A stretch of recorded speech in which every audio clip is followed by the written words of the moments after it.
First, the heat is on across large parts of the northern hemisphere, from the southwestern United States to parts of China, as well as here in Europe. Tuesday saw record high temperatures in parts of Italy and Spain. High temperatures are expected to continue for the southern Italian island of Sardinia, which is forecast to witness some 47 degrees Celsius today. We can go across to France 24. Sarah Moore standing by in Madrid now. Sarah, good afternoon to you.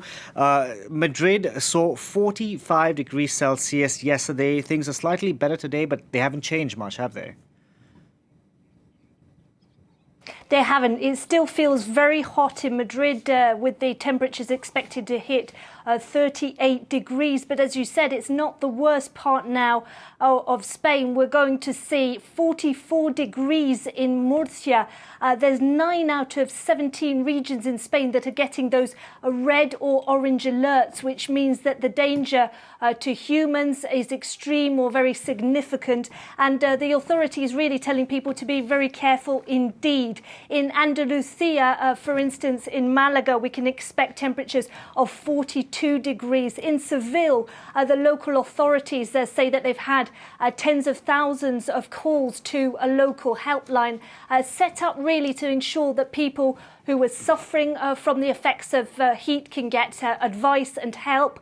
The elderly, particularly vulnerable, and the authorities are reminding people that Spain was one of the worst affected countries for excess deaths last year due to heat. About 11,000 people died because of heat-related conditions brought on, particularly people suffering from things like heart conditions. And Sarah, given that most of Spain is experiencing, some sort of heat wave, has climate change made its way into the political discourse ahead of this weekend's election?